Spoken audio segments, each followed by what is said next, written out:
மதுரையில் பழமை வாய்ந்த சூசையபுரம் பதுவை புனித அந்தோணியார் ஆலய பெருவிழாவையொட்டி தேர்பவனி வெகு சிறப்பாக நடைபெற்றது.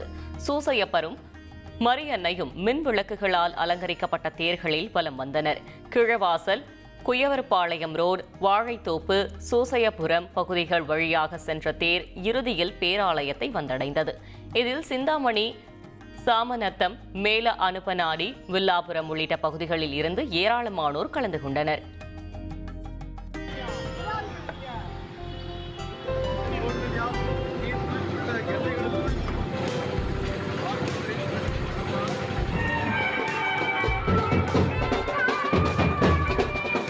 வருகின்ற நம்மை ஆசீர்வதிக்க வரைக்கும்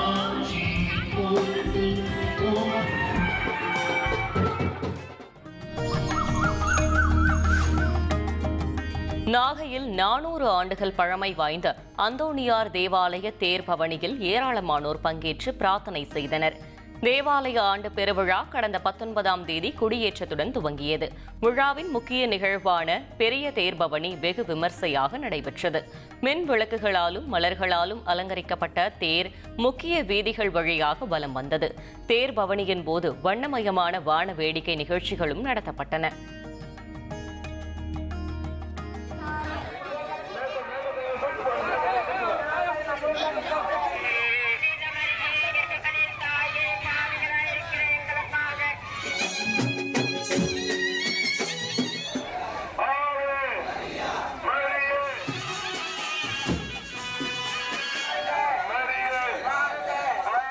ட்ரெண்ட ஃப்ரெண்ட் ஆக்கிக்கோங்க.